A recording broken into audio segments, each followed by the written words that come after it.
Here's a look at the newest presidential view from an expanding Myrtle Beach skyline. Stay tuned. Carolina People's coming up next.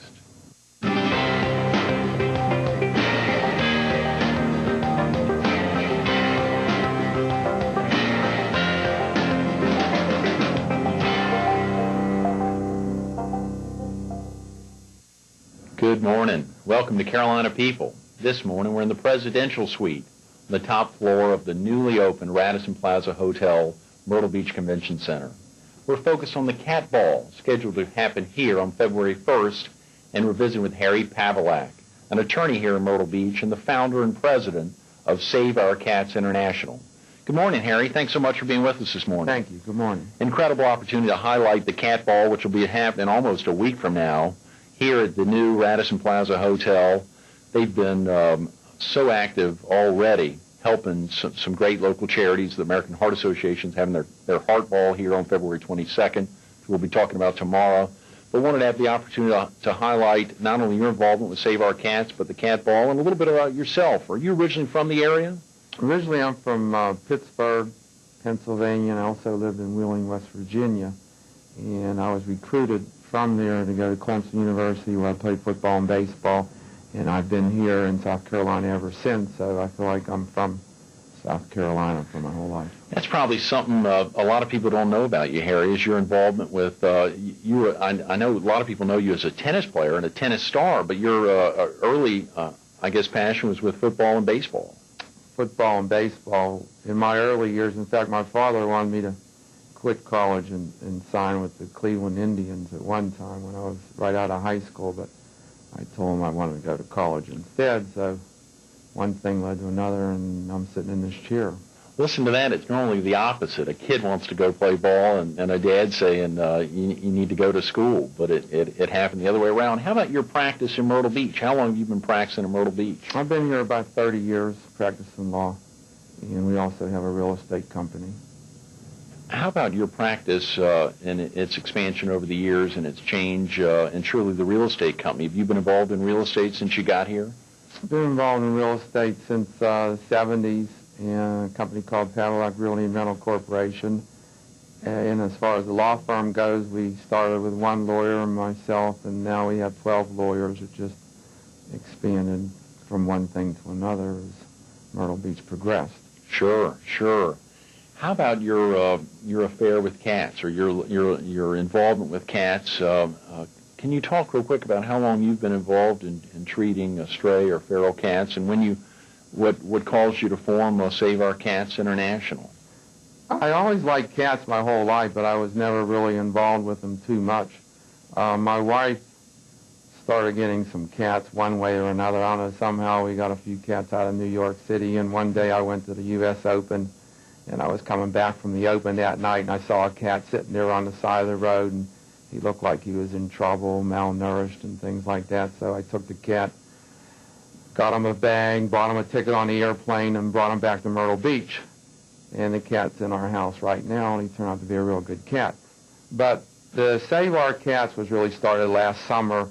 It involved one particular incident where the health department in Horry County thought there was sort of a breakout of maybe rabies in our area, Plantation Point, and I think there have been a few breakouts around the county ever since. So they were testing a lot of cats in the area for rabies, and the only way you can do that, they had to pick up the cats and then send them to Conway, kill them, cut the heads off, and then they send the brains to Columbia. That's the only way they can test for rabies. But there were several cats there in the area at the time that my wife and some other people had neutered that were stray cats, and these cats had their papers and things like that, and they had 3-year rabies shots, and that was told to the health department, but they said it doesn't matter, we're taking those cats also. So I figured that really if anybody has no rights at all in this country, or at least in Horry County, it's cats, and one thing led to another. Then we met with some other people, and we started a group called Save Our Cats International,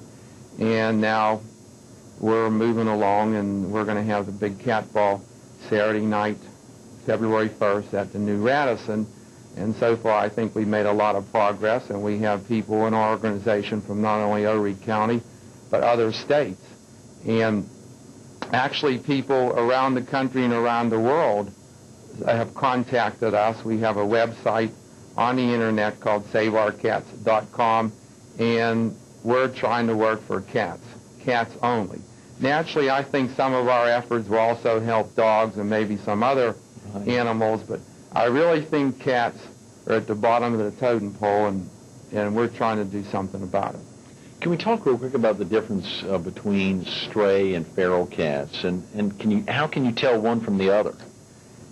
Sometimes it's a real fine line, but actually I think you have three categories of cats. We have people in our organization that know a little more about this than I do, but naturally everybody knows if you have a cat in the house, he's your cat, and that's a domestic cat. Right. And then a lot of other people have cats that hang around outside the house that the people feed, and maybe those cats were born there and bred there, and naturally they come and eat their meals there, and they're not going anywhere else. They're going to stay in that one location. And feral cats, it's my understanding, are more or less wild cats, and they just go from place to place. And if you put food out or whatever, they won't come around humans. In fact, they won't even eat the food until you leave and go away or go inside your house. And feral cats you might see once in a while, maybe once a week. Sometimes they'll appear once every 2 weeks, and things like that. But stray cats generally will hang around the house where they've been born, and you will see them on a daily basis. That's interesting. I'm glad you laid that out for the viewers, because I'm sure there are a lot of folks who probably didn't understand the difference. Can you talk real quick about, in your practice, if your practice, you or any of the associates in your firm represented animal shelters or citizens who are concerned in these efforts?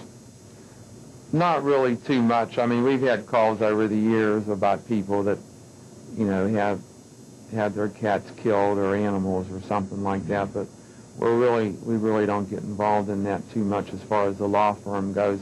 That's more or less a position that our organization, the Save Our Cats, is trying to pick up, and we're trying to change the laws, not only in South Carolina, but in this county.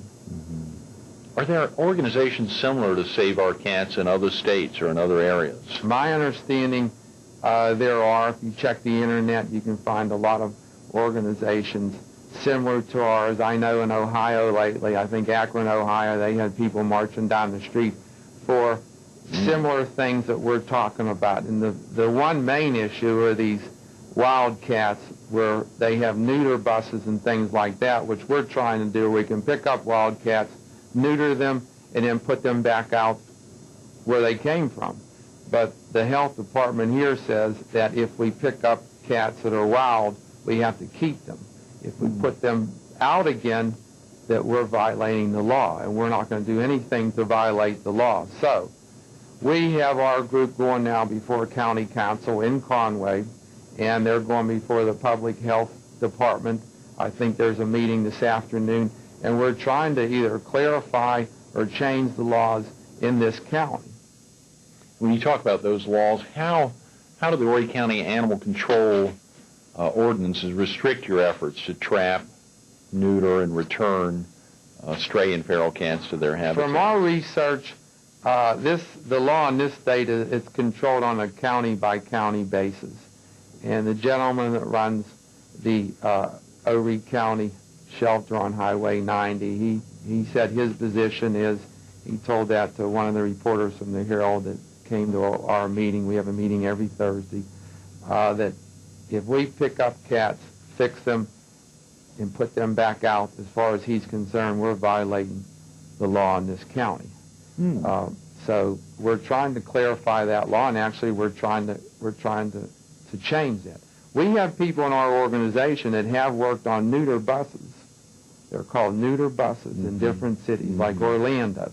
They go out at night on these buses. They pick up cats off the street. They trap them. There's a way of trapping cats. We also trap cats, and we have people in our organization that can trap them, and we get calls, and they go help other people trap cats that they want to get fixed. Now, for some reason, we're pushing to have a neuter bus, and we will pay for it in this county if we can get the right laws and the right regulations passed, but we're not going to do it until then. Harry, when you talk to to folks about this, and obviously it's not only folks in Horry County, but now you're stretching out well beyond that. Of course, the bulk of our viewers are in the PD and in southeastern North Carolina. Obviously, you're probably not aware of the laws or the ordinances in those counties or all of those counties. When you think about how this is expanded, how does the taxpayer benefit from your volunteer-supported organization? Well, we have people in our organization that work for no money. So naturally, if the county sends out somebody in a truck and they have people working and they have a shelter, I mean, everything costs money. To drive these trucks, it costs money. What we're spending comes out of our pockets, or it comes from money that people has donated to us. Now, we've called people around the country. We even called Donald Trump in New York City. We said, we have an organization, Save Our Cats. He said, send me your literature. Tell me what you're doing. And we're in the process of going through those maneuvers right now. I don't know if it'll result in anything. One thing, the girl that runs his office in New York City said she had a Persian cat she wanted us to come and pick up. That'll take an airplane ticket to get there. Another airplane ticket for a cat. Harry's got, you may end up getting that, I'm sure. Can we talk real quick? We've got a couple of minutes. The cat ball. Where did that idea originate? I know I remember bumping into you and your bride and Bob at the Taste of the Town, where I bought some tickets, which partially prompted me in making sure we would highlight this prior to the event. Where did that idea originate? I thought of it. Harry Pavilack thought of it. That's right. We go to a lot of charitable functions. I see you there and other people that we know. And, I mean, it's one way to raise money and also to get people to pay attention to what we're doing. And naturally, when you say, do you want to go to the cat ball, usually people turn their head sideways and, you can see their brain working real fast. And they're trying to figure out, what are you talking about, a cat ball? Right. In fact, one lady I talked to said, do you want to go to the cat ball? And she said, well, I don't know. I said, why? And she said, well, I have a few cats outside. They're strays, and I've been trying to catch them to take them to the vet, and I haven't been able to catch them, so I don't think I can catch them and bring them to the ball. But a lot of people don't really understand the ball, but actually it'll be a big party. It's going to be a formal affair. We're going to have a live auction by John Henry. We're going to have a silent auction. We've had a lot of artists in the area paint pictures of cats that will be auctioned. Some artists as far away as New York City. And we've also had bids on some of those paintings before the auction because a lot of them are real good. Then we have other people who are donating things to us, which we will auction at the first annual cat ball. But naturally, we're not as known as, say, the Heart Ball or anything like that. So we don't expect, and we probably won't get a lot of big donations from people. But this is our first year. People will hear about us, and we're going to have other functions during the year. I know for our IRS clarification for a charitable organization, we had to tell them we're going to have 3 functions during the year, and probably we'll have a barbecue in the summer and then something in the fall. But all that,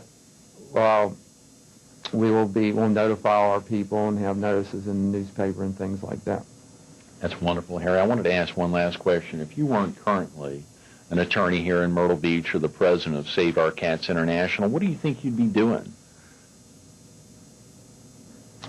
Probably having something somewhere else about cats. If I've been through my experiences the last year, I guarantee I'd be involved with cats. That's wonderful. And we would be trying to raise the rights of cats. I mean, somewhere they're way down in the ocean. I think we were on TV the other day, and I told a story about 2 whales that washed in on the beach last summer. And when they washed in, they brought a doctor from Charleston, and they brought another specialist from Columbia trying to save those whales and treat them. The whales were injured, and actually, I don't think it worked out.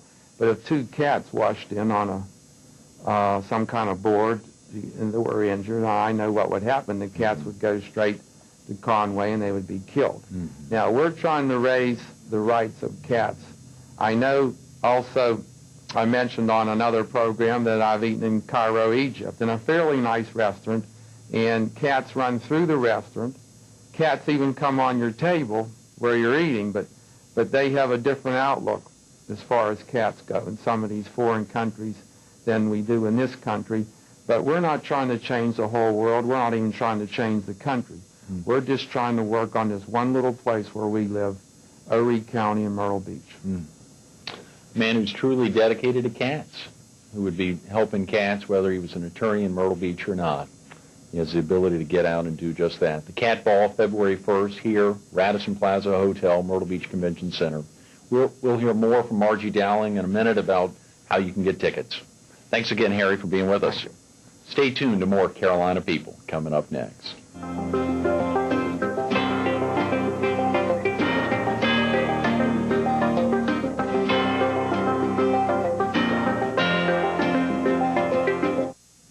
Good morning. Welcome back to Carolina People. This morning we're in the presidential suite on the top floor of the new Radisson Plaza Hotel, Myrtle Beach Convention Center, which is opening today.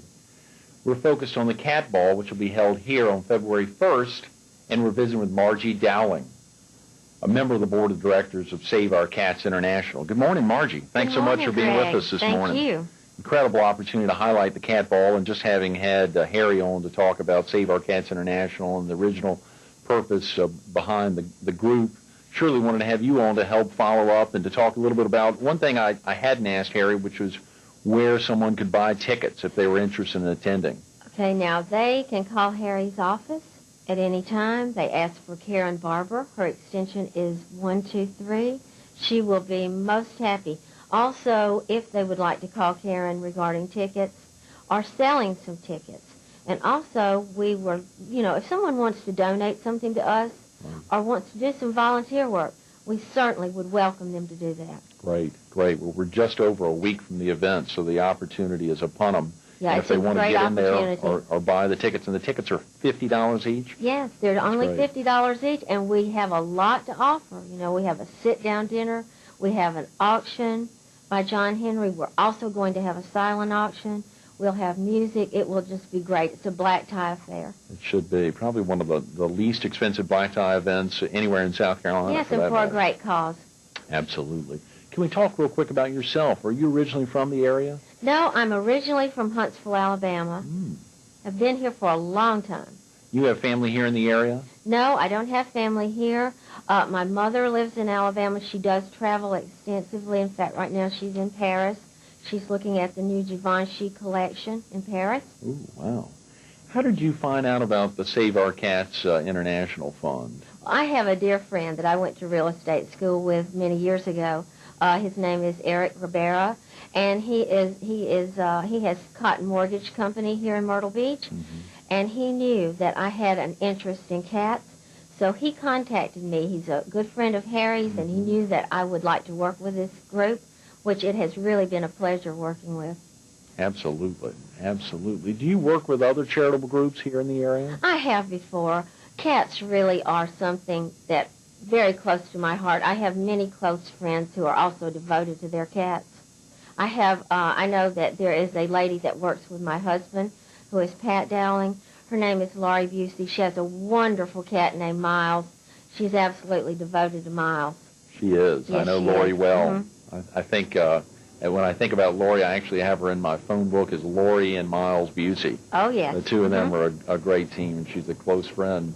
Can you give the viewers a sense real quick of the mission of Save Our Cats International? Yes, definitely.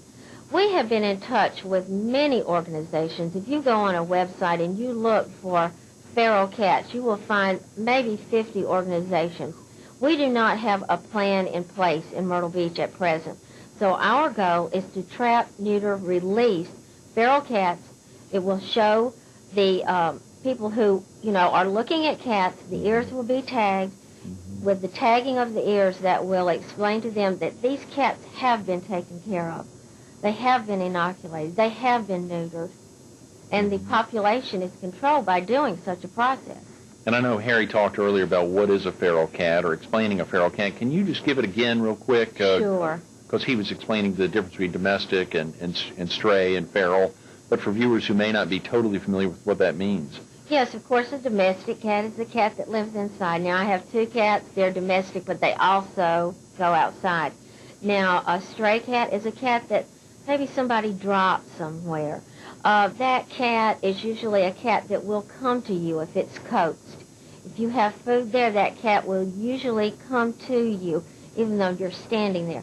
A feral cat is a wild cat, a cat that has no human contact whatsoever, that cat will not come to you. In fact, it will not come to you. You have to leave so that the cat will eat.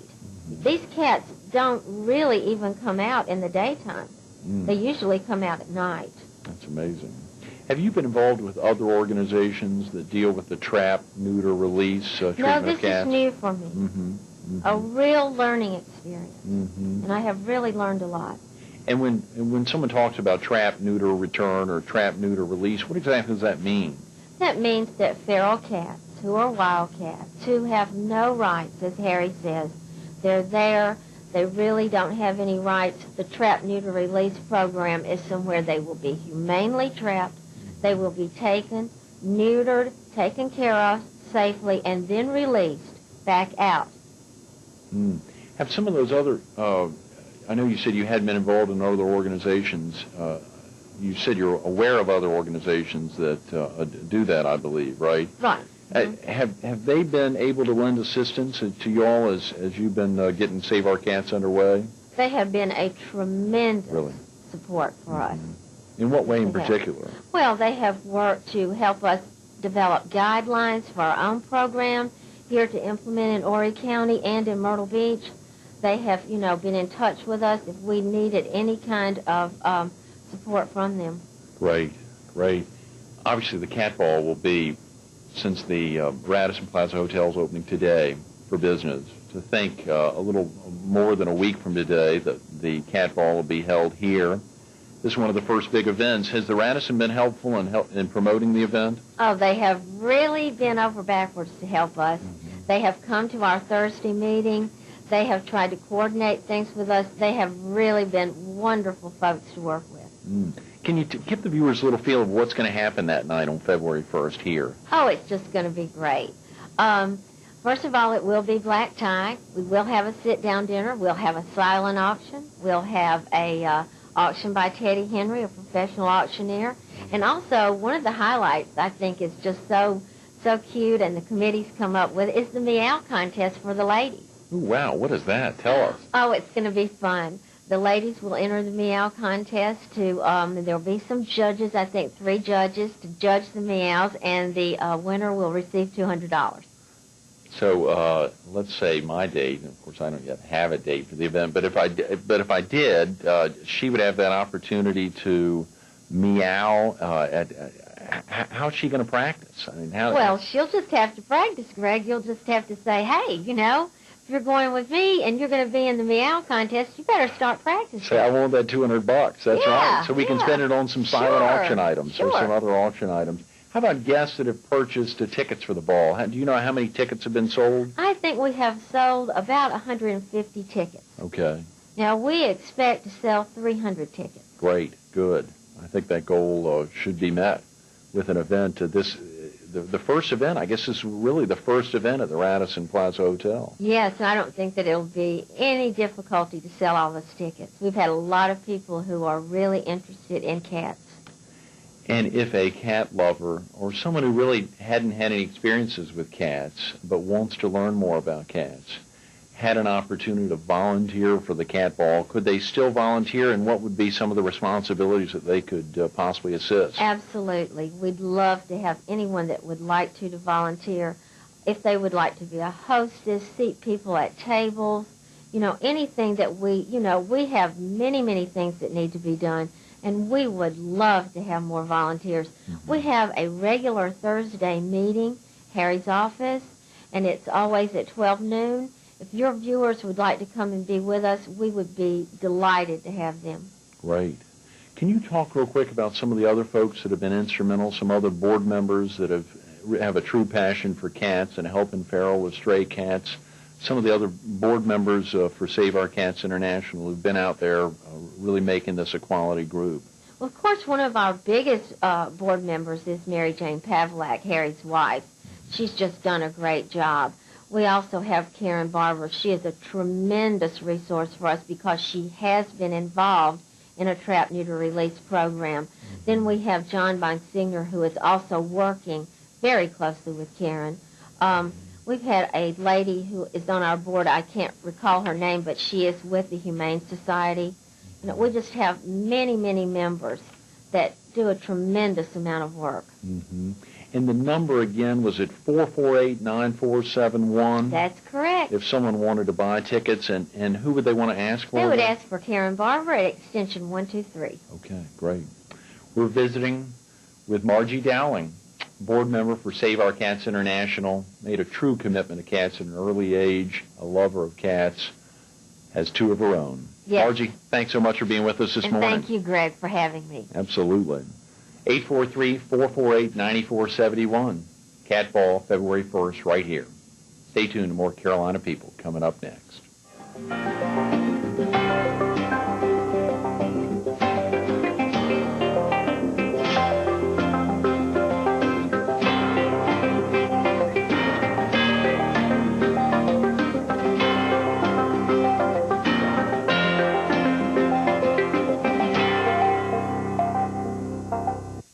We want to thank Harry Pavilack, Margie Dowling, and Save Our Cats International for joining us today on Carolina People.